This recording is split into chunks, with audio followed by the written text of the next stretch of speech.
नमस्कार। SP Shukla educate में आपका स्वागत है और मैं हूं डॉक्टर अमित कुमार शुक्ल। दोस्तों, जैसा कि पिछले क्लास में मैंने आपको बताया था, इतिहास का एक बैच प्रारंभ हो रहा है। इस बैच की जो परिचयात्मक क्लास था वो मैंने पिछले क्लास में ही आपको प्रदान कर दिया था। सारे परिचयात्मक और भूमिका को स्पष्ट करने के बाद मैंने आपसे ये कहा था कि 18वीं शताब्दी जो भारत में आधुनिक युग की शुरुआत है, उस युग की राजनीतिक विशेषता ये थी कि 18वीं सदी अपने आप में एक विकेंद्रीकृत राजनीतिक व्यवस्था का युग था, क्योंकि मुगलों ने भारत में एक केंद्रीकृत सत्ता का निर्माण किया था। 1707 में मुगलों के अंतिम शक्तिशाली शासक औरंगजेब की मृत्यु के बाद भारत में एक बार राजनीतिक विकेंद्रीकरण का युग प्रारंभ हो गया। धीरे धीरे मुगल कमजोर होते चले गए, परवर्ती मुगलों का पतन होता चला गया और परवर्ती मुगलों के पतन से भारत में राजनीतिक विकेंद्रीकरण का दौर प्रारंभ हुआ। राजनीतिक विकेंद्रीकरण के इस दौर का सबसे बड़ी विशेषता यह रही कि इस समय भारत में नए नए राज्यों का उदय हुआ।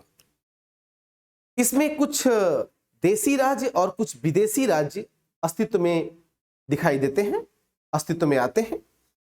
देसी राज्यों में यानी भारतीय राज्यों में दो प्रकार के राज्य स्पष्ट रूप से दिखाई देते हैं।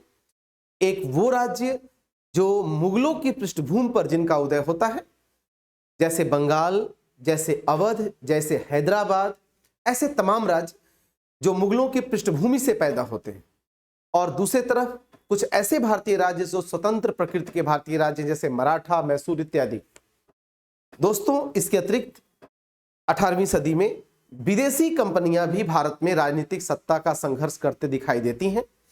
इस राजनीतिक सत्ता के संघर्ष में ईस्ट इंडिया कंपनी ने भारत में एक एक क्षेत्रों को जीतना प्रारंभ किया था 18वीं सदी में, जिसकी शुरुआत मुख्य रूप से 1787 के प्लासी के युद्ध से दिखाई देता है। और ईस्ट इंडिया कंपनी ने जल्दी ही बंगाल, बंबई तथा मद्रास जैसी प्रेसिडेंसियों का न केवल निर्माण किया, बल्कि इसके माध्यम से धीरे धीरे उसने संपूर्ण भारत को जीतने की प्रक्रिया भी 18वीं सदी में शुरू कर दी थी। तो दोस्तों, इसी कड़ी में, इसी सिलसिले में आज का हमारा पहला टॉपिक है बंगाल, यानी वो राज्य जो भारत का सबसे फर्टाइल अर्थात उर्वरा भूमि थी, यानी वो राज्य जहां से अंग्रेजों ने भारत को जीतने का सिलसिला शुरू किया था, यानी वो राज्य जहां सबसे पहले भारत में आधुनिक चेतना का श्री गणेश हुआ था, यानी वो राज्य जहां भारत में सबसे पहले अंग्रेजों ने अपनी सबसे आधुनिक गतिविधियों की, यानी अंग्रेजों ने अपनी गतिविधियों की शुरुआत किया, यानी वो राज्य जो भारतीय राष्ट्रीय आंदोलन का अगुवा रहा है। तो आइए आज हम पढ़ते हैं 18वीं सदी में जिस नए बंगाल राज्य का निर्माण हुआ वो कैसा था और उसकी कहानी पूरी की पूरी। तो दोस्तों, आज का पहला टॉपिक है, या आज का हमारा टॉपिक है 18वीं सदी का बंगाल राज्य। बंगाल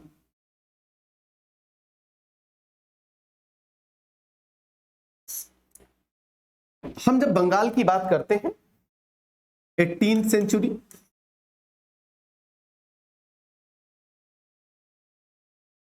तो हमें यह समझना चाहिए कि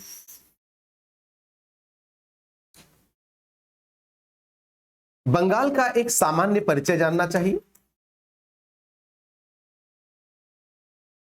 सामान्य परिचय हमें देखना होगा। बंगाल के सामान्य परिचय के बाद हमें यह जानना चाहिए कि बंगाल में एक स्वतंत्र राज्य का निर्माण, बंगाल में एक स्वतंत्र राज्य का निर्माण कब और किस तरह से होता है। फिर हमें यह देखना चाहिए कि इसी समय बंगाल में बंगाल के नवाब और ईस्ट इंडिया कंपनी के बीच संघर्ष कैसे प्रारंभ होता है, यानी बंगाल के नवाब और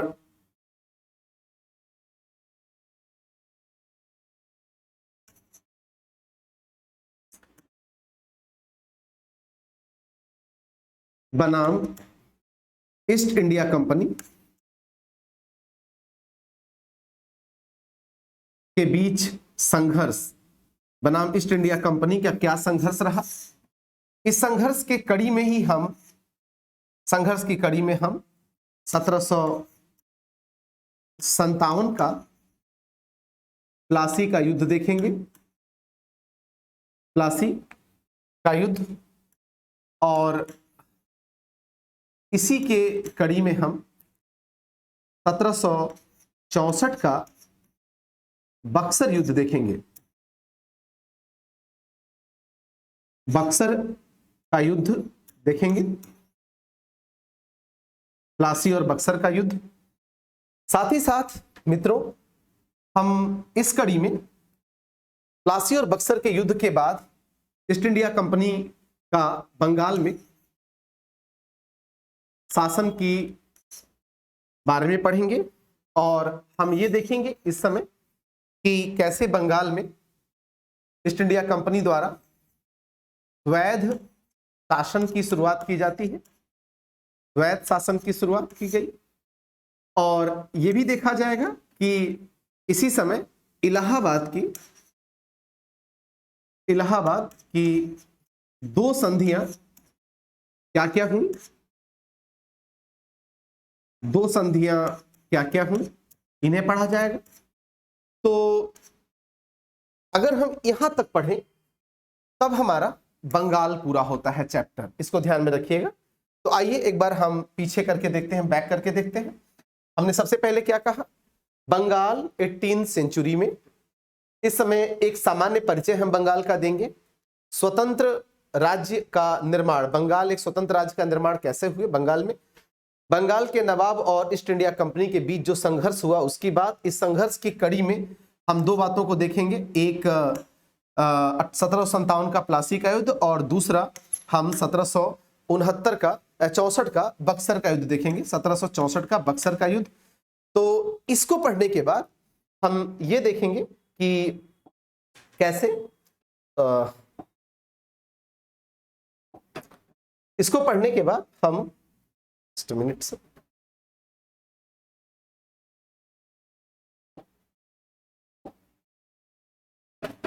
शायद हट गया है, हाँ बैक आना है पेज नंबर 2 पर।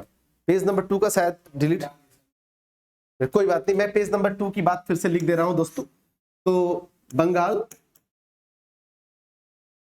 पेज 1 के बाद हमें बंगाल में फिर से जो पढ़ना है वो द्वैध शासन पढ़ना है, और द्वैध शासन के बाद हमें इलाहाबाद की संधि पढ़नी है। इसी के साथ इलाहाबाद की संधि पढ़नी है।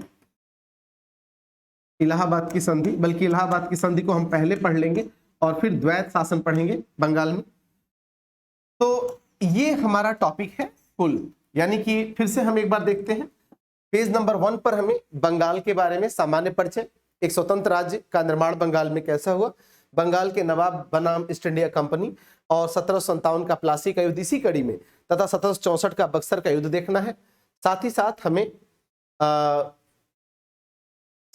हमें दूसरे पेज पर बंगाल में द्वैध शासन और इलाहाबाद की संधि देखनी है। तो आइए हम क्यों न शुरुआत करें पेज नंबर 1 पर, जो सामान्य परिचय है बंगाल का, उससे। दोस्तों, बंगाल का सामान्य परिचय क्या है, इसे हमें समझना चाहिए। भारत का पूर्वी क्षेत्र बंगाल, एक बहुत बृहद क्षेत्र बंगाल। बंगाल का तात्पर्य क्या है, आज का बांग्लादेश, आज का पश्चिम बंगाल, आज का बिहार, उड़ीसा और झारखंड, इतने बृहद क्षेत्र को मिलाकर के एक बंगाल बनता है, बंगाल राज्य बनता है। उस बंगाल राज्य की कहानी हम आज पढ़ने जा रहे हैं। यानी आज का परिदृश्य, राजनीतिक परिदृश्य, भौगोलिक परिदृश्य में जो अवस्थिति बिहार की है, झारखंड की है, उड़ीसा की है, पश्चिम बंगाल की है और बांग्लादेश की है, आजादी से पहले और अंग्रेजी शासन में 18वीं सदी में जिस बंगाल की हम कल्पना कर रहे हैं, जिस बंगाल के बारे में हम पढ़ रहे हैं, इन सभी राज्यों को मिलाकर एक बृहद बंगाल राज्य का निर्माण होता था। तो सबसे पहले हम ये देख सकते हैं कि बंगाल राज्य अगर क्षेत्रफल के दृष्टिकोण से देखा जाए तो ये एक बृहद, बहुत ही बृहद क्षेत्र है। कॉन्सेप्ट पकड़िएगा, पहला पॉइंट है इसके सामान्य परिचय में कि ये एक बृहद क्षेत्र है। इसका दूसरा पॉइंट ये है बेटा, ये है बच्चों कि न केवल एक बृहद क्षेत्र है बल्कि बहुत ही उपजाऊ, ये बहुत ही उपजाऊ क्षेत्र है। कॉन्सेप्ट पकड़िए, बहुत ही उपजाऊ क्षेत्र। बंगाल न केवल एक बृहद क्षेत्र है, एक बहुत ही उपजाऊ क्षेत्र है। इसका तीसरा महत्वपूर्ण पॉइंट क्या है कि यहां पर यातायात का साधन उस युग के अनुसार, 18वीं सेंचुरी के अनुसार आप देखिए तो यातायात के साधन सामान्यतः सुलभ हैं। और कैसे कैसे भाई? तो बंगाल एक तरफ से नदियों से घिरा हुआ है, यातायात में आप देखेंगे नदी से घिरा हुआ है, तो दूसरी तरफ समुद्र से भी है, इसका एक समुद्र, बहुत बड़ा समुद्री क्षेत्र भी है। और साथ ही साथ हम यहाँ पे स्थल क्षेत्र भी देखते हैं कि स्थल मार्ग भी है। जैसे बहुत पहले से शेरशाह सूरी के समय, बल्कि उससे भी पहले अगर हम बात करें तो चंद्रगुप्त मौर्य के समय उत्तरापथ और दक्षिणापथ बंगाल तक जाता था। और जो उत्तरापथ जाता था, साथ ही साथ हमने देखा शेरशाह सूरी के समय उसने भी एक रोड बनवाया था जो आज के कलकत्ता यानी कि आज के बंगाल से पेशावर तक जुड़ा हुआ था। अंग्रेजी शासनकाल में जिसे ग्रैंड ट्रंक रोड कहा गया। यानी कुल मिलाकर नदी से बंगाल जुड़ा हुआ है, समुद्र से बंगाल जुड़ा हुआ है, स्थल से बंगाल, स्थल मार्ग से बंगाल जुड़ा हुआ है। यानी बंगाल में यातायात के साधन की प्रचुरता है। यानी एक तरफ बंगाल एक बृहद क्षेत्र है, उपजाऊ क्षेत्र है, और यातायात के साधन क्या है, यहाँ पे काफी प्रचुर है। साथ ही साथ हम बंगाल में क्या देखते हैं, हम अगर आगे देखें, साथ ही साथ हम बंगाल में क्या देखते हैं कि बंगाल क्षेत्र, संसाधन, यातायात के साथ जनसंख्या,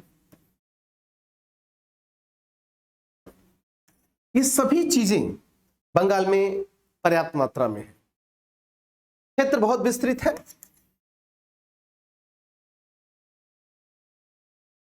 संसाधन यहां पे प्रचुर है, प्रचुर संसाधन, यातायात के साधनों की बहुलता है, यातायात के साधनों की बहुलता है,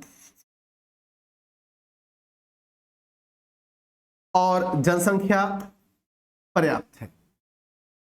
इन सबके साथ हमें बंगाल में एक विशेष बात दिखाई देती है, वो ये है कि आधुनिक युग में जन चेतना, सर्वप्रथम जन चेतना भी हमें बंगाल में दिखाई देती है। यानी बंगाल का सामान्य परिचय हम इस रूप में देख सकते हैं। अब ऐसे बंगाल में जो अपने आप में एक विस्तृत क्षेत्र है, प्रचुर संसाधन है, यातायात के साधन वहां सुदृढ़ है, जनसंख्या बड़ी भारी मात्रा में है और जनचेतना भी है। ये बंगाल निसंदेह एक भारत का, हम कह सकते हैं कि ये बंगाल भारत का सर्वाधिक महत्वपूर्ण राज्य है, महत्वपूर्ण राज्य है। इसीलिए कालांतर में एक प्रश्न बनता है जो आईएएस में पूछ चुका है, पीसीएस में पूछ चुका है। कालांतर में एक प्रश्न बना यहां पर कि ड्यूप्ले, जो फ्रांसीसी गवर्नर है ड्यूप्ले ने भारत विजय की असफल चाबी ढूंढने का प्रयास मद्रास से करता है, जबकि क्लाइव ने सफलतापूर्वक वो चाबी बंगाल से ढूंढ लिया। कहने का क्या मतलब है कि जिसने भारत को जीतना है उसे पहले बंगाल जीतना पड़ेगा। यानी बंगाल को जीतने का सबसे बड़ा जरिया, सबसे बड़ा साधन क्या है? भारत को जीतने का सबसे बड़ा जरिया, सबसे बड़ा साधन क्या है? बंगाल है। ईस्ट इंडिया कंपनी ने सबसे पहले बंगाल को ही, इसीलिए बंगाल को टारगेट कर जीता। और बंगाल को जीतने में दो बातों ने बहुत बड़ी भूमिका निभाई। एक, बंगाल को जीतने के बाद उन्होंने भारत को कैसे जीत लिया, क्योंकि अधिकाधिक जनसंख्या में जनसंख्या होने के कारण जन भारतीय, कॉन्सेप्ट पकड़िएगा, जन भारतीय। साथ ही साथ ये बहुत ही उपजाऊ क्षेत्र, संसाधन संपन्न क्षेत्र होने के कारण धन भारतीय, कॉन्सेप्ट पकड़िएगा। जन भारतीय और धन भारतीय का जो कॉन्सेप्ट है, इस कॉन्सेप्ट ने भारत विजय में बहुत बड़ी भूमिका निभाई। अर्थात भारतीय लोगों से, जन भारतीय, भारतीय लोगों का साथ लेकर और भारतीय धन का उपयोग कर, जन भारतीय और धन भारतीय का उपयोग कर अंग्रेजों ने भारत विजय प्रारंभ किया। कॉन्सेप्ट पकड़िएगा, अंग्रेजों ने भारत विजय प्रारंभ किया। यानी फिर से मैं एक बार रिपीट कर दे रहा हूं बेटा, यहां पे आप लोग समझिए बच्चों कि मैंने कहा कि अंग्रेजों ने भारत विजय का जो रास्ता चुना वो बंगाल से चुना। बंगाल इतना समृद्ध है और बंगाल की समृद्धि का प्रयोग उन्होंने भारत विजय के लिए किया। किस रूप में किया? एक जन भारतीय के रूप में, दूसरा धन भारतीय के रूप में। अर्थात भारतीय जन का प्रयोग कर और भारतीय धन का प्रयोग कर अंग्रेजों ने भारत विजय किया था। तो बंगाल का महत्व तो आपको इस पूरे बात से ही, संक्षेप में ही इससे स्पष्ट हो चुका होगा। अब हम ये देखना चाहेंगे और आपको ये समझना चाहिए कि 18वीं सदी में औरंगजेब की मृत्यु के समय और उसके कुछ समय बाद तक ये बंगाल मुगलों के अधीन था। 1707 में औरंगजेब की मृत्यु होती है, उस समय बंगाल मुगलों के अधीन है। और 1707 ही नहीं, अगले 2 दशकों तक भी बंगाल मुगलों के अधीन ही रहा। लेकिन मोहम्मद शाह रंगीला के समय पहली बार बंगाल धीरे धीरे मुगलों के अधिकार से दूर हो गया। और कैसे हुआ, इसी की कहानी हम स्वतंत्र बंगाल राज्य के रूप में पढ़ते हैं। तो आइए हम देखते हैं कैसे बंगाल एक स्वतंत्र राज्य बना और इसे समझिए।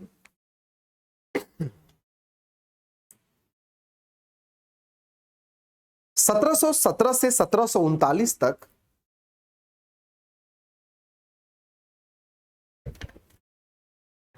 से 1739 तक मुर्शीद कुली खां, नाम याद रखिएगा, मुर्शीद कुली खां बंगाल में मुगल सूबेदार था। मुर्शीद कुली खां 1717 से 1739 तक जब वो बंगाल में सूबेदार था, उस समय मुगलों की यानी कि दिल्ली आगरा से बंगाल की पकड़ ढीली होती चली। अर्थात 1717 से 1739 तक मुगलों की धीरे धीरे पकड़ बंगाल पर कमजोर होती चली गई। जैसे जैसे मुगलों की बंगाल पर पकड़ कमजोर हुई, वैसे वैसे बंगाल के सूबेदार अर्थात बंगाल पर शासन करने वाला मुगल अधिकारी मजबूत होता चला गया। जो भी हो, मुर्शीद कुली खां अपने समय में मुगलों के प्रति वफादार बना रहा। मुर्शीद कुली खां ने बंगाल में इजारेदारी प्रणाली के आधार पर, ध्यान दीजिएगा, मुर्शीद कुली खां बंगाल, जो दूसरा टॉपिक हमारा है, बंगाल एक स्वतंत्र राज्य के रूप में कैसे इसका अस्तित्व प्राप्त हुआ। तो कॉन्सेप्ट देखिएगा बेटा कि बंगाल की हम बात कर रहे हैं, मुर्शीद कुली खां, मुर्शीद कुली खां, देखिएगा ध्यान से, मुर्शीद कुली खां ये पहला ऐसा मजबूत बंगाल का सूबेदार था जो एक तरह से स्वतंत्र प्रकृति से ही बंगाल में शासन कर रहा था। बावजूद इसके समय समय पर मुगल बादशाह को नजराना भेजा करता था, यानी अपने आप को मुगलों से जोड़कर इसने रखा, मुगलों के प्रति वफादारी इसने दिखाई। मुर्शीद कुली खां ने बंगाल में इजारेदारी प्रणाली, ध्यान समझिएगा, इजारेदारी प्रणाली की शुरुआत की, इजारेदारी प्रणाली की शुरुआत की। कॉन्सेप्ट पकड़िएगा, मुर्शीद कुली खां ने बंगाल में इजारेदारी प्रणाली की शुरुआत की। बहुत अच्छे समझिए, इजारेदारी प्रणाली। ये इजारेदारी प्रणाली क्या है भाई, समझिए। तो इजारेदारी प्रणाली एक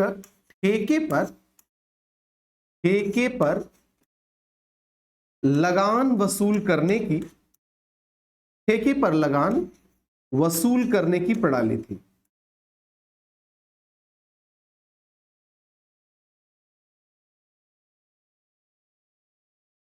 ठेके पर लगान वसूल करने की एक प्रणाली थी, इजारेदारी प्रणाली।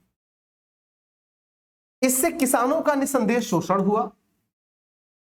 बावजूद इसके बंगाल में जो संपूर्ण कर की उगाही होती थी, कर की प्राप्ति होती थी, वो बढ़ गई। इसने इसी प्रणाली के माध्यम से बंगाल में एक कुलीन तंत्रवाद की भी स्थापना किया था। कुल मिलाकर मुर्शीद कुली खां के समय से ही धीरे धीरे बंगाल पर मुगलों का प्रभाव कम होने लगा। मुर्शीद कुली खां के बाद दो छोटे छोटे यानी कि कम अवधि के लिए दो शासक हमें दिखाई देते हैं, एक सुजाउद्दीन और दूसरा सरफराज खां। ये 1739 से 40 के बीच में ही ये दोनों शासक आते हैं और चले जाते हैं। और 1740 में इस समय सबसे महत्वपूर्ण शासक बंगाल का आता है, जिसने बंगाल को पूरी तरह स्वतंत्र कर दिया। उसका नाम था अलीवर्दी खां। ध्यान देना, तो मुर्शीद कुली खां के बाद जो सबसे इंपॉर्टेंट शासक बंगाल में आता है वो है अलीवर्दी खां। ध्यान देना, अलीवर्दी खां। अलीवर्दी खां कॉन्सेप्ट पकड़िए बेटा, अलीवर्दी।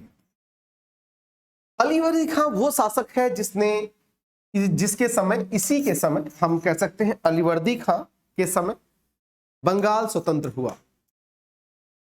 बंगाल स्वतंत्र हुआ। अलीवर्दी खां के समय बंगाल स्वतंत्र हुआ। अलीवर्दी खां के समय ही बंगाल स्वतंत्र हुआ।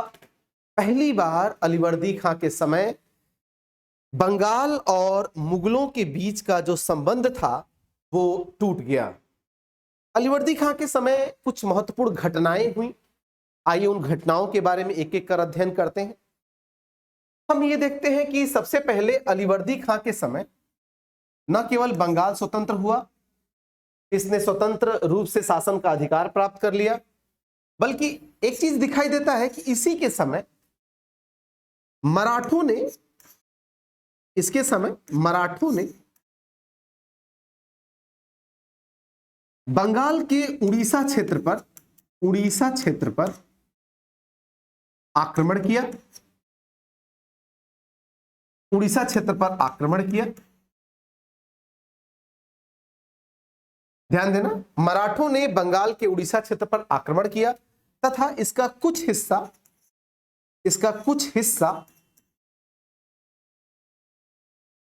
प्राप्त कर लिया। कॉन्सेप्ट समझना, इसका कुछ हिस्सा प्राप्त कर लिया। यानी अलीवर्दी खां के समय बंगाल स्वतंत्र हो गया। मुगलों से उसकी जो अब तक वफादारी थी वो टूट गई और स्वतंत्र रूप से शासन करने लगा।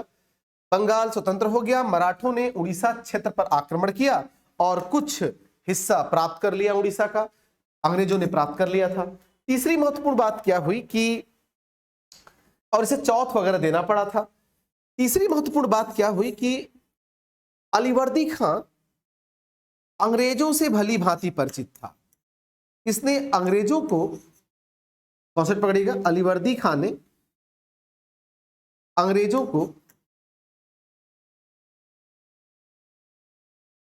को मधुमक्खी कहा।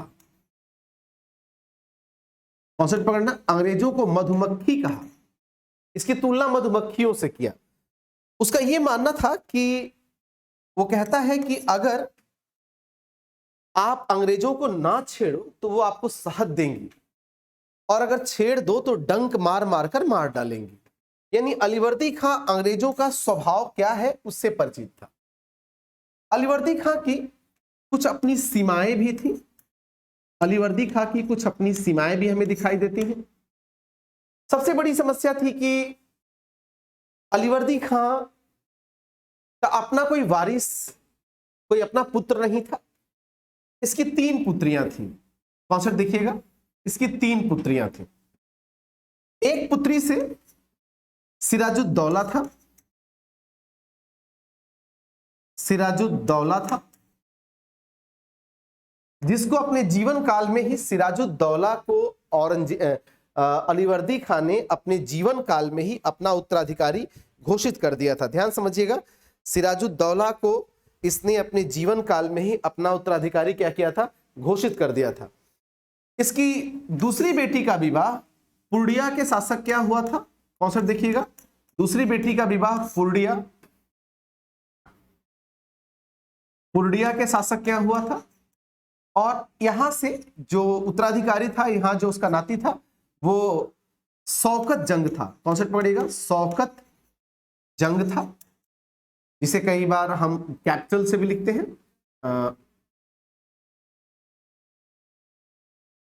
शौकत जंग था। और तीसरी बेटी का विवाह ढाका के नवाब क्या हुआ था? ढाका के नवाब क्या हुआ था? ढाका के नवाब, इसकी विधवा घसीटी बेगम थी। कॉन्सेप्ट पढ़ना, घसीटी बेगम, इसकी विधवा घसीटी बेगम थी। कॉन्सेप्ट पढ़िएगा, जब अपने जीवन काल में ही अलीवर्दी खान ने सिराजुद्दौला को अपना उत्तराधिकारी बना दिया था, लेकिन अलीवर्दी खान के मृत्यु के साथ ही हमें क्या दिखाई देता है कि सिराजुद्दौला, पुर्डिया के शौकत जंग तथा ढाका के नवाब की विधवा घसीटी बेगम का जो प्रतिनिधि था, इनके बीच एक संघर्ष शुरू हो जाता है। तीनों के बीच एक संघर्ष शुरू होता है और इस संघर्ष में अंततोगत्वा सिराजुद्दौला को सफलता मिलती है और बंगाल का अगला नवाब सिराजुद्दौला होता है। तो आइए हम बंगाल के अगले महत्वपूर्ण नवाब सिराजुद्दौला के बारे में पढ़ें। सिराजुद्दौला, ध्यान से समझिएगा, बंगाल का अगला नवाब है सिराजुद्दौला। सिराजुद्दौला 1756-57 में बंगाल का नवाब रहता है 1756 में। आइए हम सिराज के बारे में पढ़ें, काफी इंपॉर्टेंट शासक है सिराजुद्दौला। और यहां से हम स्पेशली एंट्री देखेंगे बंगाल में अंग्रेजों की। सिराजुद्दौला, आइए देखते हैं। सिराजुद्दौला 1756 में बंगाल का नवाब बना। 1756 में बंगाल का नवाब ये बनता है सिराजुद्दौला, बड़ा इंपॉर्टेंट शासक है। सिराजुद्दौला जब बंगाल का नवाब बना तो इसके नवाब बनते ही सबसे पहली समस्या इसके सामने उपजी उत्तराधिकार का संघर्ष का। इस उत्तराधिकार के संघर्ष में मैंने अभी आपको थोड़ी देर पहले बताया कि इसकी 2 मौसियां और उनके उत्तराधिकारी ये इसके सामने एक चुनौती बनकर सामने आए। इस चुनौती में सिराजुद्दौला को सबसे बड़ी चुनौती शौकत जंग की तरफ से मिला और दूसरा पुर्डिया के शौकत जंग के अतिरिक्त ढाका के नवाब की विधवा जो घसीटी बेगम थी, उसका जो एक दीवान था राजवल्लभ, ध्यान दीजिएगा, राजवल्लभ भी सिराजुद्दौला के लिए एक बहुत बड़ी चुनौती था। तो शौकत जंग तथा राजवल्लभ ने मिलकर के सिराजुद्दौला को उत्तराधिकार की चुनौती दिया। इसमें बहुत मुश्किल से इन लोगों को पराजित करके सिराजुद्दौला शासक बना था। जब सिराजुद्दौला शासक बना तब बंगाल की परिस्थितियां धीरे धीरे खराब होने लगी और अंग्रेजों ने इसके समय कुछ ऐसे काम किए जो कभी भी कोई शासक स्वीकार नहीं कर सकता था। तो सिराजुद्दौला के समय अंग्रेजों ने अपने कलकत्ता में फोर्ट विलियम, कॉन्सेप्ट पकड़ेगा, अंग्रेजों ने कलकत्ता में फोर्ट विलियम का निर्माण करवाया था। फोर्ट विलियम का निर्माण करवाया, कॉन्सेप्ट देखिएगा, फोर्ट विलियम की किलेबंदी प्रारंभ कर दी। फोर्ट विलियम की किलेबंदी प्रारंभ कर दी, कॉन्सेप्ट देखिए। सिराजुद्दौला के समय 1756 में अंग्रेजों ने फोर्ट विलियम की किलेबंदी प्रारंभ कर दी। फोर्ट विलियम की किलेबंदी की सबसे बड़ी बात क्या रही कि अब जरा सोचिए कि बिना शासक के परमिशन लिए कंपनी ने, ईस्ट इंडिया कंपनी ने अगर बिना शासक से परमिशन लिए अगर कभी भी ऐसा करती है कोई भी कॉन्सेप्ट, देखिए कभी भी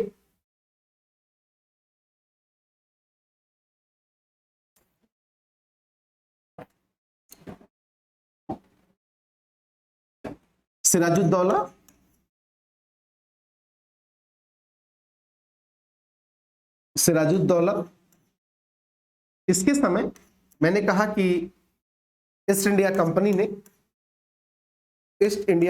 ने कलकत्ता के फोर्ट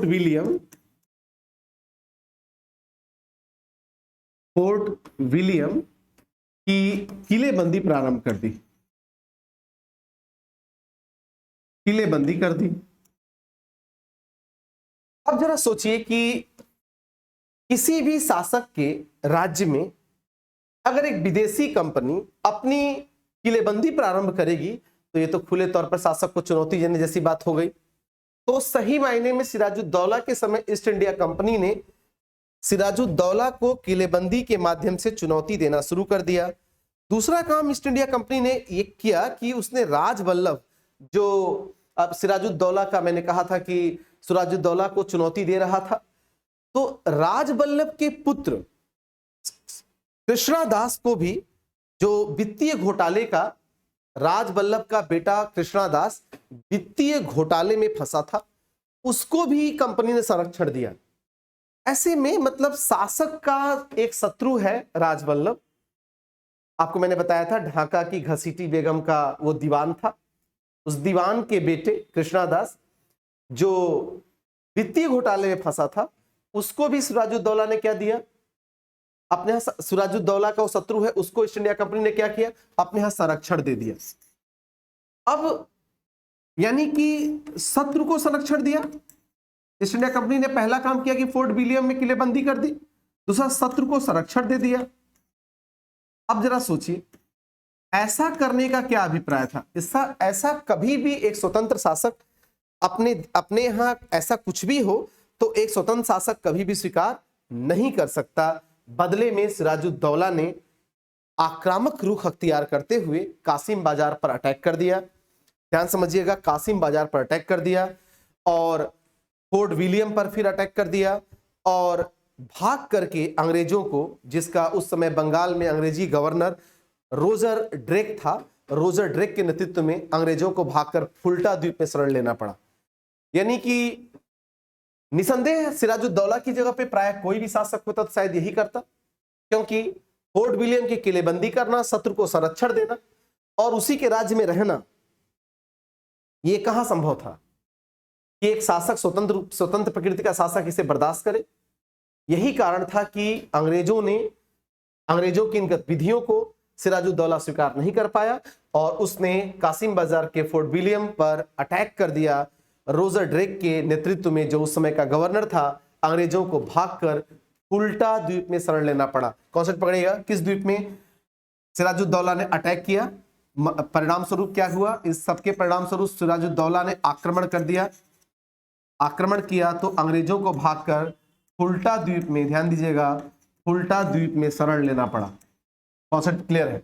जब फुल्टा द्वीप में चले गए, बाद में अंग्रेजों की इस पराजय की सूचना जब अन्य प्रेसिडेंसियों को मिला, खासकर मद्रास प्रेसिडेंसी को, तो मद्रास प्रेसिडेंसी को जैसे ये खबर मिला, वहां से कॉन्सेप्ट पकड़िएगा, सहायता के लिए अंग्रेज अधिकारी बंगाल आए। इसी बीच एक अंग्रेज अधिकारी हॉलवेल ने यह बताया कि, कॉन्सेप्ट बताइए, सुनिएगा कि इसी बीच अंग्रेज अधिकारी हॉलवेल ने यह बताया कि 20 जून 1756 को, कॉन्सेप्ट पकड़िएगा, 20 जून 1756 को,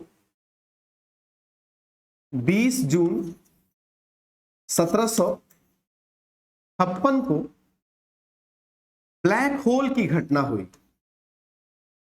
ब्लैक होल की घटना, ब्लैक होल की घटना हुई। कॉन्सेप्ट समझिएगा, इसको बड़ा इंपॉर्टेंट है। ब्लैक होल की घटना, एक तरफ रोजर ड्रेक के नेतृत्व में अंग्रेज सिराजुद्दौला के आक्रमण के बाद भागकर फुल्टा द्वीप में शरण लेते हैं। दूसरी तरफ तत्कालीन एक अंग्रेज अधिकारी जिसका नाम हॉलवेल है, वो लिखता है कि 20 जून 1756 को ब्लैक होल की घटना हुई, जो इतिहास में बड़ी चर्चित घटना के रूप में जाना जाता है। आइए हम देखें ब्लैक होल की घटना क्या है। तो दोस्तों, ब्लैक होल की घटना इस तरह की घटना है कि हॉलवेल एक अंग्रेज अधिकारी है, वो ये लिखता है कि कहता है कि मैं स्वयं उस घटना में शामिल था, मेरे साथ वो घटना घटित हुई। वो कहता है 20 जून 1756 को नवाब सिराजुद्दौला ने 146, ध्यान से समझिएगा, 20 जून यानी तत्ती गर्मी 1756 को नवाब सिराजुद्दौला ने 146 अंग्रेजों को एक छोटे से कमरे में बंद कर दिया। 146 लोगों को एक छोटे से कमरे में बंद कर दिया, जिसमें हॉलवेल कहता है मैं भी था। कॉन्सेप्ट पकड़िएगा, इस 146 में हॉलवेल भी है, जिसने इस घटना की हमें जानकारी दी है। हॉलवेल ये कहता है कि वो भी था। ये कहता है कि 20 जून 1756 को 146 लोगों को सिराजुद्दौला ने कैद कर दिया, अंग्रेजों को। अगले दिन सुबह घुटन के कारण इसमें से 123 लोगों की मृत्यु हो गई। 123 की मृत्यु हो गई और केवल 23 लोग अगले दिन सुबह केवल 23 जीवित बचे। कॉन्सेप्ट पकड़िएगा, केवल 23 जीवित बचे। उन 23 जीवित में हॉलवेल कहता है मैं भी एक था। इसी घटना को इतिहास में ब्लैक होल की घटना जाना जाता है, के नाम से जानते हैं, क्योंकि बड़े छोटे से कमरे में जिसमें केवल एक दरवाजा था, ऐसे कमरे में 146 लोगों को बंद कर दिया गया। दम घुटने के कारण लोग मर गए, अंग्रेज मर गए 123, केवल 23 जिंदा बचे। इतिहास में इस घटना को ब्लैक होल की घटना के नाम से जाना जाता है। आप ध्यान से समझिएगा। आगे ध्यान दीजिए। 146 लोग की मृत्यु हो गई, हॉलवेल कहता है, लेकिन बहुत से इतिहासकारों को इस घटना के बारे में संदेह है। सभी इतिहासकार नहीं मानते कि ऐसी कोई घटना घटी होगी, क्योंकि तात्कालिक इतिहासकार, एक बंगाल के तात्कालीन इतिहासकार, कॉन्सेप्ट पड़ेगा, बंगाल के तात्कालिक इतिहासकार,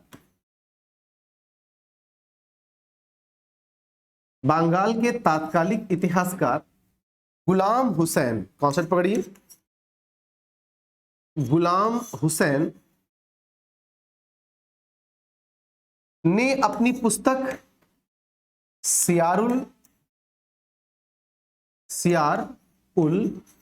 मुतखैरीन में, कॉन्सेप्ट पकड़ना, तात्कालिक बंगाल के इतिहासकार गुलाम हुसैन साहब ने अपनी पुस्तक सियारुल मुतखैरीन में कहीं भी किसी ब्लैक होल की घटना की जानकारी नहीं दी है। कॉन्सेप्ट पकड़ना, किसी भी जानकारी इस समय नहीं दी, ऐसी कोई जानकारी नहीं दी। इसलिए इतिहासकारों के एक बड़े वर्ग का मानना है कि संभवतः यह सिराजुद्दौला को बदनाम करने के लिए एक मनगढ़ंत घटना के रूप में बताया गया है। वास्तव में ऐसी कोई घटना 20 जून 1756 को ब्लैक होल के रूप में घटित नहीं हुई। इसे आप ध्यान से समझिएगा। आगे हम क्या देखते हैं कि सिराजुद्दौला के ऊपर इस प्रकार का न केवल आरोप लगाया गया, बल्कि अंग्रेज उसे निसंदेह उकसाना चाहते थे। जल्दी ही मैंने कहा कि कलकत्ता में अंग्रेजों के हार की खबर सुनकर मद्रास से क्लाइव और वाटसन बंगाल पहुंचे। कॉन्सेप्ट पकड़िएगा, इंपॉर्टेंट है। इस घटना से इतने आहत हुए कि मद्रास से क्लाइव और वाटसन क्लाइव और वाटसन ये दोनों बंगाल पहुंच गए, बंगाल पहुंच गए। और अब पहली बार अंग्रेजों ने क्या दिखाई देता है, जरा शांत समझिएगा। पहली बार सिराजुद्दौला को पराजित करने के लिए अंग्रेजों ने षड्यंत्र का सहारा लेना शुरू कर दिया, बड़े पैमाने पर षड्यंत्र का सहारा लिया। और उन्होंने कॉन्सेप्ट पकड़िए, सिराजुद्दौला ने जब पोर्ट विलियम को जीता था तो उसने उसका नाम अलीनगर रख दिया था। कॉन्सेप्ट देखिएगा, सिराजुद्दौला ने जब पोर्ट विलियम को जीता तो उसका नाम उसने अलीनगर रख दिया, और अलीनगर अर्थात फोर्ट विलियम अर्थात कलकत्ता की चाबी उसने मानिक चंद को दे दी। जल्दी ही ये अधिकारी अर्थात क्लाइव और वाटसन जब बंगाल पहुंचे तो उन्होंने इन्हें घूस दे करके, इन्हें रिश्वत दे करके, कॉन्सेप्ट पकड़िएगा, इन्हें रिश्वत दे करके उन्होंने बिना किसी युद्ध के फिर से एक बार फोर्ट विलियम पर, कलकत्ता पर अधिकार कर लिया। जनवरी 1757 में एक बार फोर्ट विलियम किसके अधीन आ गया, फिर से अंग्रेजों के अधीन आ गया। अब इसके बाद क्या कहानी होती है वो भी देखिए, बड़ा इंपॉर्टेंट है। 1700 क्लाइव और वाटसन के पहुंचने के बाद बंगाल अंग्रेजों के अधीन आ गया, फिर से कलकत्ता अंग्रेजों के अधीन आ गया। और अब बंगाल के नवाब सिराजुद्दौला को मजबूरन अंग्रेजों के साथ एक अपमानजनक संधि करनी पड़ी, जिसे इतिहास में अलीनगर की संधि के नाम से जाना जाता है। ध्यान से रखिएगा, अलीनगर की संधि बहुत इंपॉर्टेंट संधि है। ये दोनों पहुंचते हैं और फोर्ट विलियम पर क्या करते हैं, फिर से फोर्ट विलियम पर पुनः अधिकार कर लेते हैं। फोर्ट विलियम पर पुनः अधिकार कर लिए। मजबूरन नवाब को क्या करना पड़ा, नवाब को अलीनगर की संधि करनी पड़ी, अलीनगर की संधि करनी पड़ी। कॉन्सेप्ट पकड़िएगा, अलीनगर की संधि करनी पड़ी। ये अलीनगर की संधि एक निसंदेह नवाब के लिए अपमानजनक संधि थी। फरवरी 1757 में यह संधि हुई थी। कॉन्सेप्ट पकड़िएगा, फरवरी 1757 में यह संधि हुई थी अलीनगर की। अलीनगर की संधि के तहत अंग्रेजों को कई प्रकार के अधिकार मिल गए। पहला, उन्हें व्यापारिक अधिकार मिल गया। दूसरा, उन्हें मुद्रा ढालने का अधिकार मिल गया। और तीसरा, उन्हें दुर्गीकरण का अधिकार मिल गया। तो अलीनगर की संधि के तहत ईस्ट इंडिया कंपनी को, कॉन्सेप्ट पकड़ना, अलीनगर की संधि के तहत ईस्ट इंडिया कंपनी को 3 तरह के अधिकार मिल गए। एक, उन्हें व्यापारिक अधिकार मिल गया।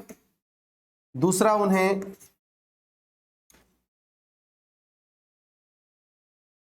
सिक्के ढालने का अधिकार मिल गया। सिक्के ढालने का अधिकार मिल गया। और तीसरा, इन्हें फिर से दुर्गीकरण का अधिकार मिल गया कि वो फिर से चाहे तो अपने क्षेत्र का दुर्गीकरण कर सकते हैं। यानी कि अलीनगर की संधि एक तरह से बंगाल के नवाब के लिए एक अपमानजनक संधि साबित हुई। यहां से एक बहुत ही, आप कह सकते हैं, षड्यंत्रकारी इतिहास का, षड्यंत्रकारी युग का सूत्रपात होता है। क्लाइव के नेतृत्व में अंग्रेजों ने षड्यंत्र का वो रास्ता अख्तियार किया जो प्लासी के युद्ध में सामने आता है, युद्ध के साथ सामने आता है। क्लाइव ने क्या किया, नवाब के जितने भी विश्वस्त थे उनको, नवाब के शत्रुओं को धन का लोभ दे करके, पद का लोभ दे करके अपनी तरफ मिलाना शुरू कर दिया। इस कड़ी में हम क्या देखते हैं कि नवाब का प्रधान सेनापति मीर जाफर, कॉन्सेप्ट पकड़िएगा, मीर जाफर को अंग्रेजों ने अपने तरफ मिला लिया। मीर जाफर के अतिरिक्त कलकत्ता का प्रभारी मानिक चंद, उसे भी अंग्रेजों ने अपनी तरफ मिला लिया।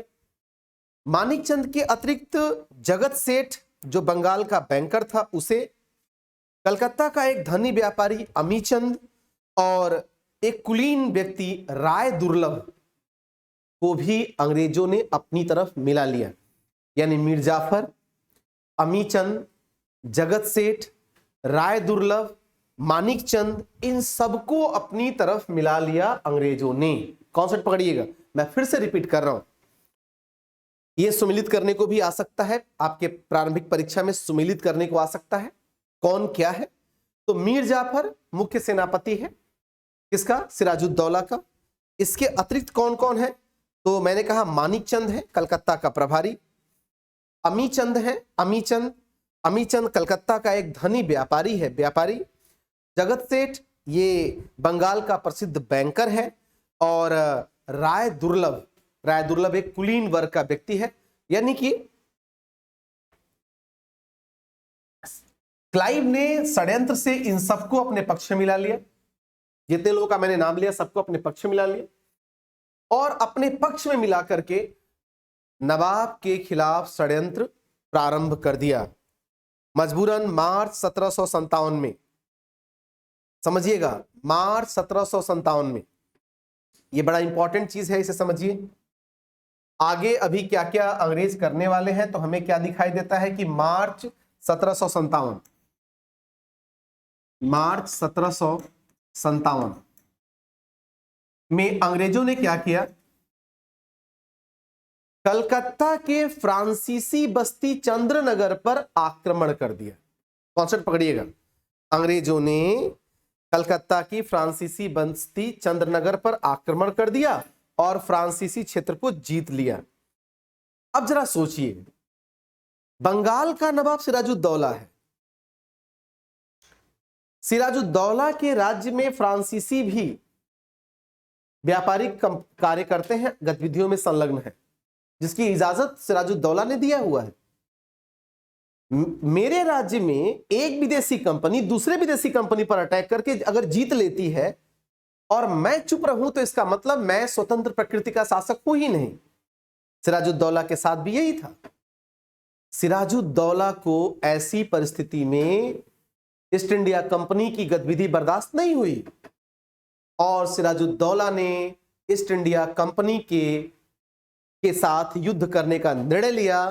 परिणाम स्वरूप हमें यह दिखाई देता है कि 23 जून, कॉन्सेप्ट पकड़िए, 17 मार्च को क्या हुआ था? फ्रांसीसी बस्ती चंद्रनगर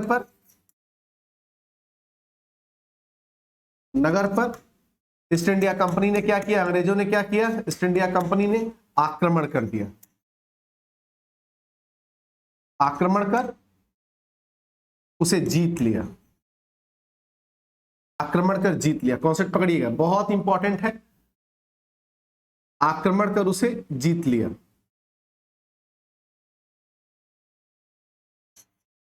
आक्रमण कर जीत लिया। ध्यान समझिए, फ्रांसीसी बस्ती चंद्रनगर पर ईस्ट इंडिया कंपनी ने आक्रमण कर जीत लिया। ठीक, अब ऐसे में जब वो जीत लेगा मार्च महीने में, फिर फाइनली सिराजुद्दौला, बंगाल के नवाब सिराजुद्दौला ने एक निर्णय लिया। वो बहुत बड़ा निर्णय था। उसने अंग्रेजों से युद्ध का निर्णय लिया।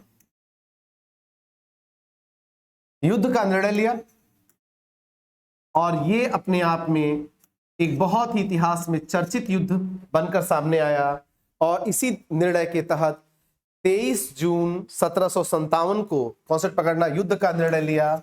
तो इसी के तहत 23 जून 1757 को प्लासी का युद्ध हुआ। कॉन्सेप्ट पकड़िएगा, किसका युद्ध? प्लासी का युद्ध हुआ।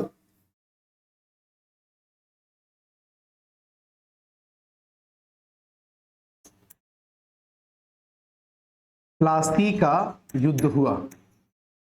तो आइए हम प्लासी के युद्ध हेडिंग डालते हैं और देखते हैं, काफी इंपॉर्टेंट है ये युद्ध, प्लासी का युद्ध।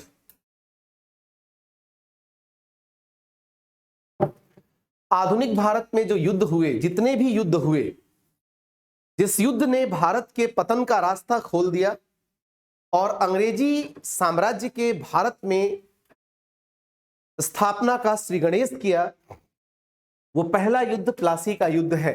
कॉन्सेप्ट देखिएगा, प्लासी का युद्ध, प्लासी का युद्ध, प्लासी का युद्ध 23 जून 1757। कॉन्सेप्ट पकड़िए, 23 जून 1757। प्लासी कहां, तो ध्यान देना, भागीरथी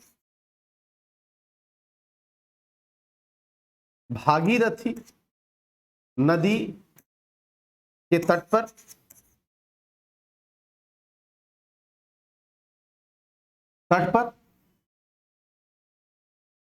प्लासी नामक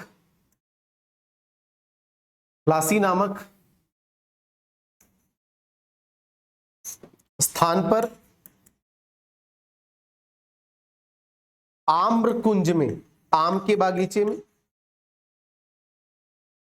आम्रकुंज में, कॉन्सेप्ट पकड़िएगा, आम्रकुंज में क्या हुआ भाई, ईस्ट इंडिया कंपनी यानी कंपनी और नवाब की सेना के बीच प्लासी का युद्ध हुआ। दोस्तों, जैसा कि हम पहले ही बता चुके हैं, ये तो अपने आप में कोई युद्ध नहीं हुआ। हम प्लासी का युद्ध कहते जरूर हैं, लेकिन पहले ही कंपनी ने षड्यंत्र के द्वारा बंगाल के नवाब के मुख्य सेनापति, कलकत्ता के किलेदार यानी कलकत्ता के प्रभारी अमीचंद, मानिकचंद, जगत सेठ, राय दुर्लभ जैसे तमाम व्यक्तियों को अपने पक्ष में कर चुकी है। फाइनली 23 जून 1757 को प्लासी में जब कंपनी और नवाब की सेना के बीच युद्ध हुआ, तो नवाब के मुख्य सेनापति मीर जाफर ने अपनी सेना को लड़ने की इजाजत ही नहीं दी, लेकिन नवाब की सेना की तरफ से मुट्ठी भर वफादार लोगों की सेना टुकड़ी लड़ी, जिसमें मोहन सिंह और मीर मदान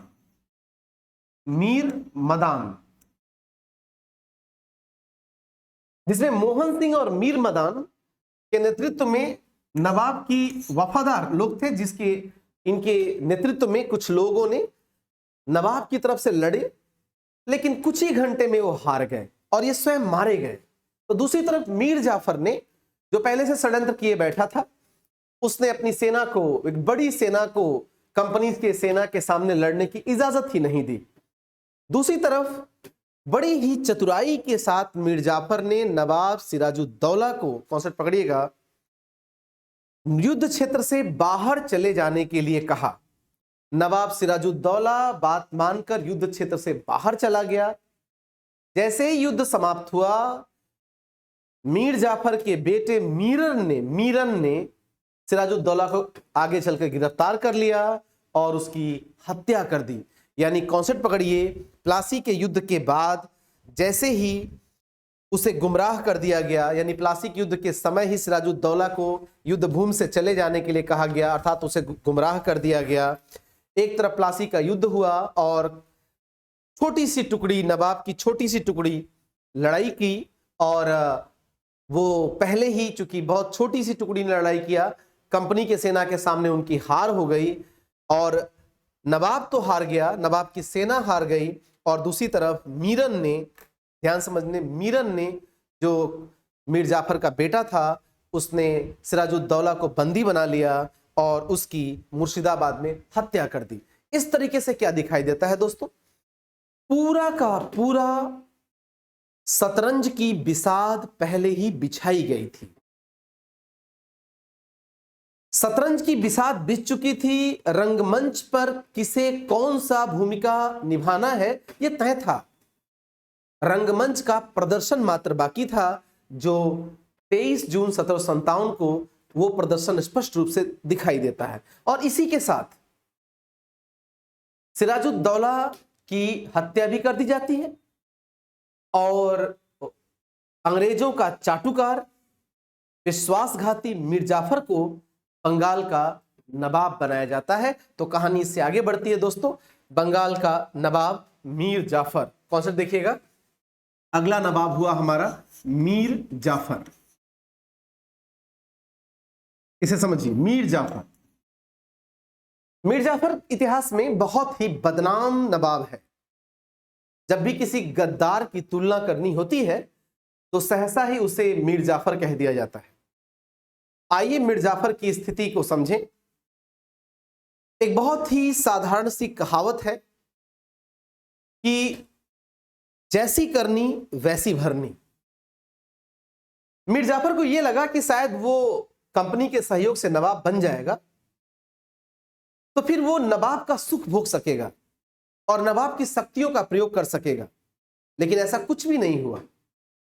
मीर जाफर जब बंगाल का नवाब बना तो सबसे पहले उसे बंगाल के कोष से एक बहुत बड़ा धन कंपनी को, उसके अधिकारियों को, क्लाइव को तोहफे में देना पड़ा और 24 परगने की जागीर भी देनी पड़ी। यहां तक कि मीर जाफर के दरबार में एक अंग्रेज रेजिडेंट रख दिया गया और मीर जाफर अपने मन से कोई भी निर्णय कर पाने में असमर्थ था। इसीलिए इतिहास में मीर जाफर को क्लाइव का सियार कहा गया है। कॉन्सेप्ट पकड़िएगा, एक ऐसा नवाब जो अपने मन से कुछ भी नहीं कर सकता, एक ऐसा नवाब जो कंपनी के अधिकारों, कंपनी के हस्तक्षेप से अपने आप को बिल्कुल ही असमर्थ महसूस कर रहा है। अब इस नवाब की क्या स्थिति होगी? कुछ समय तो बीता, नवाब मीर जाफर जिस गलतफहमी का शिकार था वो गलतफहमी अब दूर हो गई। ऐसे में बंगाल में डच भी अपना एक, श्री रामपुर में डचों ने अपना एक केंद्र बना रखा था। ध्यान समझिएगा, जैसे बंगाल में अभी थोड़ी देर पहले मैंने पढ़ाया कि चंद्रनगर में फ्रांसीसी बस्ती थी, वैसे ही श्री रामपुर में डचों की अपनी बस्ती थी। मीर जाफर ने क्या किया? कॉन्सेप्ट देखिएगा कि मीर जाफर ने डचों के साथ मिलकर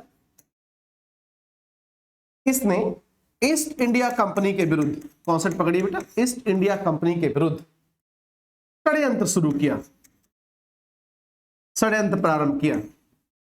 मैंने कहा ना, जैसी करनी वैसी भरनी। अर्थात अब इन्हें समझ में आ गया कि अंग्रेज क्या है, क्योंकि किसी भी सूरत में अंग्रेजों को ये मात नहीं दे सकते थे। इन्हें समझ में आ गया था कि वो नवाब केवल नाम मात्र के हैं। उसने एक रिस्क लिया और रिस्क ये था, that was totally calculative risk. And the risk क्या था समझिएगा, टोटल उसने प्रारंभ कर दिया डचों के साथ मेल मिलाप। आप बताइए, क्या कभी भी डचों को यह बर्दाश्त होगा, अंग्रेजों को यह बर्दाश्त होगा कि ईस्ट इंडिया कंपनी के विरुद्ध डचों से नवाब मिले? जैसे ही यह खबर ईस्ट इंडिया कंपनी को मालूम चला, 1759 में, अब ध्यान समझिए, 1759 में बेदड़ा की लड़ाई, बहुत इतिहास में इंपॉर्टेंट है, बेदड़ा का युद्ध।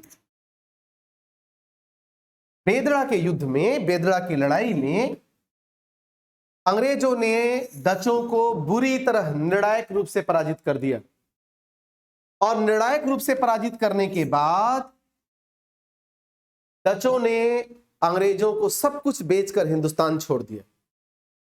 अर्थात मीर जाफर का ये रणनीति भी असफल हो गई और मीर जाफर अकेला पड़ गया। अंग्रेजों ने मीर जाफर को नवाब पद से बर्खास्त कर दिया और मीर जाफर के दामाद मीर कासिम को बंगाल का अगला नवाब बनाया। क्लियर है? तो मैं एक बार 1 मिनट के अंदर आपको रिवीजन कराता हूं शासकों के बारे में। याद करिए, मुर्शीद कुली खां। बंगाल में पहली बार मुर्शीद कुली खां ने क्या किया? एक मजबूत शासक की तरह से शासन करना प्रारंभ किया था, यद्यपि उसने अपना संबंध मुगलों से जोड़कर रखा था। और अलीवर्दी खां ने अपने आप को मुगलों से पृथक कर दिया था। अलीवर्दी खां की 3 बेटियां ही थी, उसने अपने जीवन काल में ही सिराजुद्दौला को अपना उत्तराधिकारी बना दिया था। सिराजुद्दौला एक बहुत ही समझदार होशियार शासक था। उसने अंग्रेजों की तुलना मधुमक्खी से की थी, याद करिएगा। बावजूद उसके सिराजुद्दौला के समय अंग्रेजों ने षड्यंत्र करना प्रारंभ किया। उसने फ्रांसीसी बस्ती को भी जीत लिया, उसने दुर्गीकरण भी करना प्रारंभ किया और फाइनली प्लासी के युद्ध में वो पराजित हुआ। इसके बाद मैंने कहा सिराजुद्दौला के बाद मीर जाफर शासक बना था। चूंकि मीर जाफर अंग्रेजों के हाथ बिक चुका था, मीर जाफर को अपनी गलतफहमी का जब तक अंदाजा हुआ, अपनी गलत नीतियों का उसे अंदाजा हुआ, तब तक मीर जाफर भी अंग्रेजों का शिकार हो चुका था। और मीर जाफर के बाद उसका दामाद मीर कासिम को अंग्रेजों ने शासक बनाया। तो अगला शासक कौन है बंगाल का? मीर कासिम। आइए देखते हैं मीर कासिम के बारे में। मीर कासिम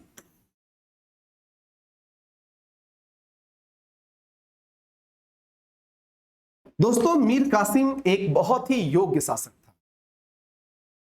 योग्य शासक। लेकिन कहते हैं ना कि परिस्थितियां कई बार योग्य व्यक्ति को भी मजबूर कर देती हैं।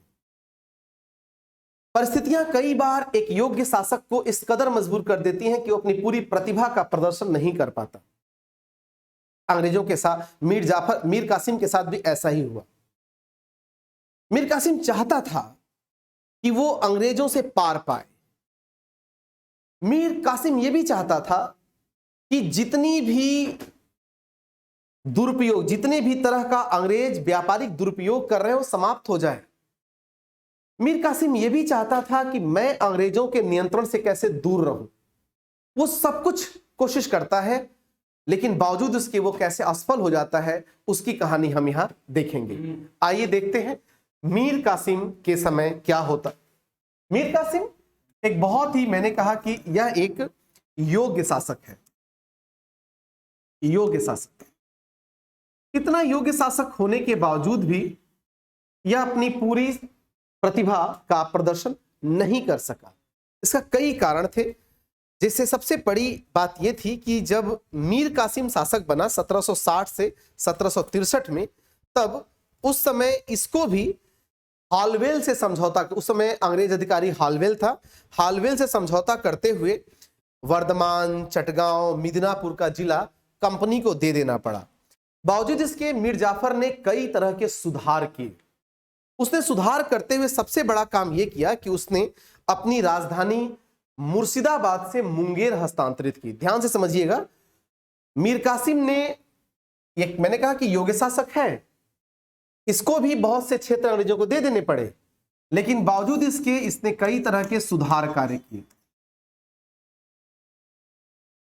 इसके दो महत्वपूर्ण सुधार हैं, हालांकि कई तरह के सुधार कार्य हैं। एक, अंग्रेजों से दूर, अंग्रेजों के नियंत्रण से, उनके पकड़ से दूर जाने के लिए उसने अपनी राजधानी बदल दिया और मुर्शिदाबाद से उसने अपनी राजधानी मुंगेर हस्तांतरित कर दी। ध्यान दीजिएगा, मुंगेर। मुंगेर आधुनिक बिहार में पड़ता है, लेकिन उस समय बंगाल का हिस्सा था। उसने अपनी राजधानी मुंगेर हस्तांतरित कर दी और मुंगेर में उसने एक तोड़दार बंदूक की फैक्ट्री स्थापित की, यानी आयुध कारखाना लगवाया। इसके अतिरिक्त उसने क्या किया कि अंग्रेजों को, तीसरा सुधार, अंग्रेजों को चुंगी मुक्त व्यापार का अधिकार प्राप्त था। मीर कासिम से बहुत से भारतीय व्यापारियों ने आग्रह किया था कि अंग्रेज अपने चुंगी मुक्त व्यापार के अधिकार का दुरुपयोग कर रहे हैं, जिससे भारतीय व्यापारियों को भारी व्यापार का घाटा उठाना पड़ रहा है। मीर कासिम ने क्या किया कि चुंगी मुक्त व्यापार का अधिकार, चुंगी मुक्त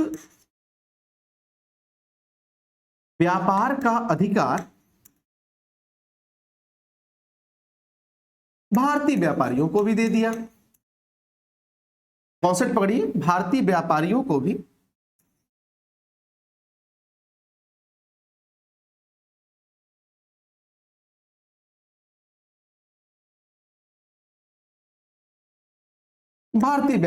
प्रदान कर दिया। अब इससे क्या हुआ? जैसे ही मीर कासिम ने ये अधिकार भारतीय व्यापारियों को दे दिया, वैसे ही ईस्ट इंडिया कंपनी, कॉन्सेप्ट पकड़िए, वैसे ही ईस्ट इंडिया कंपनी का जो व्यापारिक विशेषाधिकार था बंगाल में, उनका व्यापारिक विशेषाधिकार वो समाप्त हो गया। विशेषाधिकार समाप्त हो गया क्योंकि अब तक केवल एकमात्र कंपनी थी जिसे चुंगी मुक्त व्यापार का अधिकार था। अब भारतीय व्यापारी भी चुंगी मुक्त व्यापार के अधिकार प्राप्त कर लिए। बस इतना होने की देर थी कि कंपनी ने मीर कासिम को नवाब पद से अपदस्थ कर दिया। ध्यान से समझिएगा, इस सुधार का परिणाम यह निकला कि अंग्रेजों ने मीर कासिम को नवाब पद से क्या किया, नवाब पद से अपदस्थ कर दिया, अपदस्थ कर दिया। दोस्तों, एक बार जब मीर कासिम नवाब पद से अपदस्थ हो गया, तब एक छोटी सी मुठभेड़ मीर कासिम की सेना और अंग्रेजों के बीच हुआ, जिसमें मीर कासिम पराजित हुआ और भागकर अवध के नवाब सुजाउद्दौला के यहां शरण लिया। कॉन्सेप्ट पकड़िएगा, मीर कासिम भागकर अवध के नवाब सुजाउद्दौला के यहां शरण लिया, जहां पहले से मुगल बादशाह शाह आलम द्वितीय उपस्थित था। इन तीनों ने मिलकर के अंग्रेजी शासन के विरुद्ध अंतिम निर्णायक युद्ध लड़ने का फैसला किया। और इस प्रकार दोस्तों, मीर कासिम, बंगाल के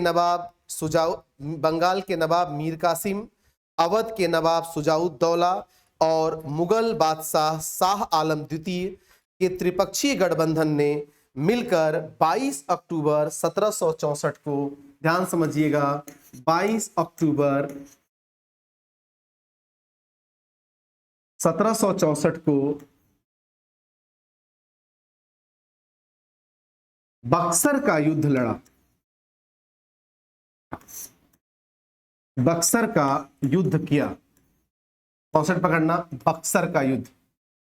यह वास्तव में युद्ध था, षड्यंत्र नहीं।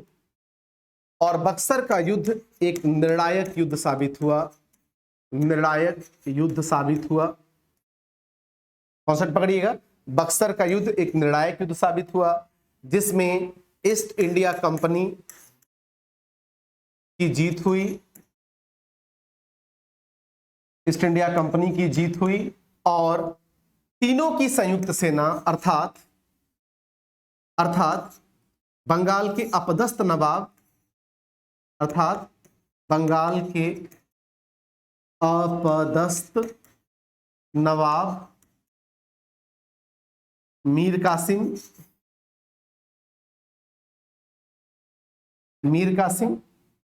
प्लस अवध के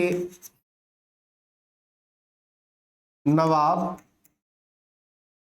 सुजाउद्दौला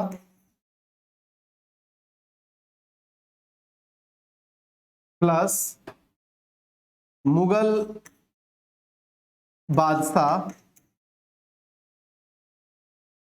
शाह आलम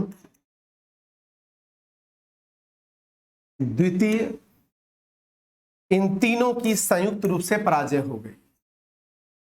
और इस प्रकार दोस्तों, जैसे ही बक्सर के युद्ध में निर्णायक रूप से कंपनी की जीत और इन तीनों की निर्णायक रूप से पराजय हुई, वैसे ही बंगाल में अंग्रेजों का प्रभाव न केवल बढ़ गया, बल्कि बंगाल में अंग्रेजों ने खुली लूट शुरू की।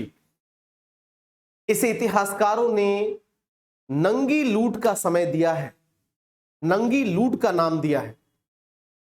बंगाल को अंग्रेजों ने बुरी तरह लूटना शुरू किया, उसका आर्थिक शोषण शुरू किया। जब अंग्रेजों ने मीर कासिम को उसके पद से अपदस्थ किया था, तो उस समय उन्होंने फिर से एक बार मीर जाफर को बंगाल का नवाब बना दिया था। तो कॉन्सेप्ट देखिएगा, जब बक्सर का युद्ध शुरू होता है, यानी प्रश्न अगर ये आता है कि बक्सर के युद्ध के समय बंगाल का नवाब कौन है, तो मीर जाफर है, क्योंकि बक्सर के युद्ध में बंगाल का अपदस्थ नवाब, कॉन्सेप्ट अपदस्थ नवाब मीर कासिम, प्रश्न आया कि बक्सर के युद्ध के समय बंगाल का नवाब कौन था? तो बक्सर के युद्ध के समय बंगाल का नवाब मीर जाफर था, क्योंकि अपदस्थ मीर जाफर को फिर से अंग्रेजों ने क्या किया था? बंगाल का नवाब बना दिया था। और मीर कासिम इस समय अपदस्थ चल रहा है। क्लियर? तो मीर जाफर को अपदस्थ करके मीर कासिम को नवाब बनाया गया था और मीर कासिम को अपदस्थ करके मीर जाफर को नवाब बनाया गया था। कहने का क्या तात्पर्य है कि प्रश्न कभी भी आए कि बक्सर के युद्ध के समय बंगाल का नवाब कौन था, तो मीर जाफर था, क्योंकि दोबारा उसे अंग्रेजों ने क्या बना दिया था? बंगाल का नवाब बना दिया। इसी बीच कॉन्सेप्ट पकड़िए दोस्तों, इसी बीच 1765 में लॉर्ड क्लाइव दोबारा बंगाल का गवर्नर बनकर, लॉर्ड क्लाइव दोबारा बंगाल का गवर्नर बनकर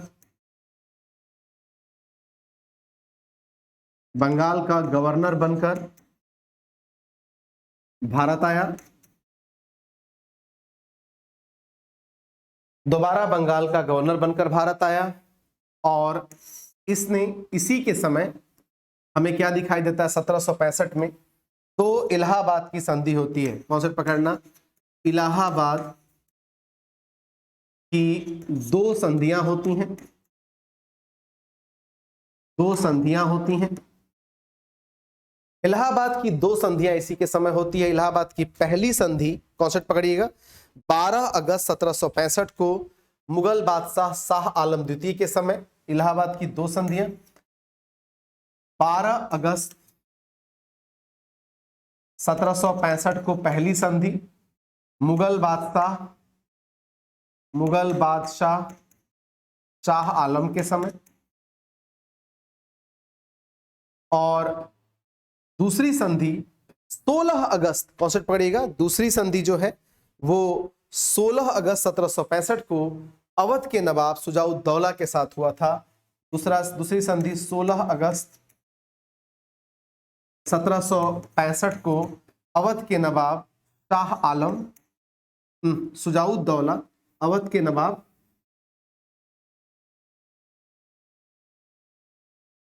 शुजाउद्दौला के साथ हुआ था। तो कौन से यहाँ पे फैक्चुअल इंफॉर्मेशन को देखिएगा, इलाहाबाद की दो संधियां 1765 में हुई थी। पहली संधि क्या हुई थी? 12 अगस्त 1765 को हुआ था मुगल बादशाह शाह आलम के साथ, और दूसरी संधि 16 अगस्त, यानी पहला संधि ये और दूसरी संधि 16 अगस्त 1765 को अवध के नवाब शुजाउद्दौला के साथ हुआ था। और हमें क्या मालूम चलता है कि पहली संधि में अवध के नवाब से, ध्यान दीजिएगा, 12 अगस्त 1765 को शाह आलम द्वितीय के साथ जो पहली संधि हुई, इसमें जो मुगल बादशाह शाह आलम द्वितीय के साथ हुई थी, इसमें अवध के नवाब से कड़ा और इलाहाबाद लेकर के मुगल सम्राट को दे दिया गया था। साथ ही साथ मुगल सम्राट ने बंगाल, बिहार और उड़ीसा की दीवानी कंपनी को दे दिया था। अंग्रेजों ने बदले में सम्राट को 26 लाख रुपए वार्षिक पेंशन देने का वचन दिया था। यानी ध्यान से समझिएगा, दो पॉइंट जो बहुत इंपॉर्टेंट है कि जो 12 अगस्त 1765 को इलाहाबाद की संधि हुई थी, उसमें पहला महत्वपूर्ण पॉइंट यह है कि कड़ा और इलाहाबाद का क्षेत्र लेकर के, जो कड़ा और इलाहाबाद का क्षेत्र अवध के नवाब शुजाउद्दौला के पास था, उसे लेकर के मुगल बादशाह शाह आलम द्वितीय को दे दिया गया। साथ ही साथ मुगल बादशाह शाह आलम ने, कॉन्सेप्ट पकड़ना, बंगाल, बिहार और उड़ीसा की दीवानी का अधिकार किसको दे दिया? कंपनी को दे दिया। बदले में 26 लाख वार्षिक पेंशन की राशि जो थी वो मुगल बादशाह को देने का कंपनी ने निर्णय किया था। इसी प्रकार 16 अगस्त 1765 में इलाहाबाद की द्वितीय संधि हुई थी अवध के नवाब शुजाउद्दौला के साथ। तो दोस्तों, हमने ये देखा कि कैसे 1765 में ये महत्वपूर्ण दो घटनाएं होती हैं। और अंतिम जो महत्वपूर्ण बात है इस चैप्टर का अंतिम पॉइंट, कि 1765 में ही बंगाल में द्वैध शासन की शुरुआत हुई। बंगाल में द्वैध शासन की शुरुआत हुई। और ये द्वैध शासन क्या है, आइए समझते हैं। बंगाल में 1765 में ईस्ट इंडिया कंपनी और बंगाल का नवाब दोनों ही नवाब दोनों ही शासन कर रहे हैं। ईस्ट इंडिया कंपनी और बंगाल का नवाब दोनों ही शासन कर रहे हैं। ईस्ट इंडिया कंपनी के पास राजस्व, संपूर्ण बंगाल से राजस्व वसूली का अधिकार, राजस्व वसूली का अधिकार इनके पास था, प्लस साथ ही साथ दीवानी न्यायालय का अधिकार भी इन्होंने अपने पास रख लिया था। जबकि सामान्य प्रशासन का अधिकार तथा फौजदारी न्यायालय का अधिकार ये नवाब के पास रह गया था। और इस तरह से दोस्तों हमें ये दिखाई देता है कि एक बंगाल में दो सत्ताओं का शासन चल रहा था, एक ईस्ट इंडिया कंपनी का और दूसरा नवाब का। वास्तव में नवाब का शासन केवल एक दिखावा था, नाम मात्र का शासन था, क्योंकि इतने बड़े बंगाल क्षेत्र पर ईस्ट इंडिया कंपनी सीधे शासन नहीं करना चाहती थी। वो केवल राजस्व और दीवानी न्यायालय का अधिकार अपने पास रख ली थी। और अंततः 1765 से 1772 तक यह द्वैध शासन बंगाल में चलता रहा और 1772 में संपूर्ण बंगाल का संपूर्ण प्रशासन ईस्ट इंडिया कंपनी ने, कॉन्सेप्ट पकड़िएगा, बंगाल का संपूर्ण प्रशासन ईस्ट इंडिया कंपनी ने अपने हाथों में ले लिया। इसी के साथ दोस्तों आज का बंगाल चैप्टर समाप्त होता है। आशा करता हूं कि इस क्लास में एक संक्षिप्त जो बंगाल का परिचय मैं दे सकता था मैंने आपको प्रोवाइड किया। जो भी आपके कमेंट्स हो आप उससे जरूर बताएं, ताकि फिर किसी क्लास में मैं उस सारी समस्याओं को दूर कर सकूं। तब तक के लिए नमस्कार।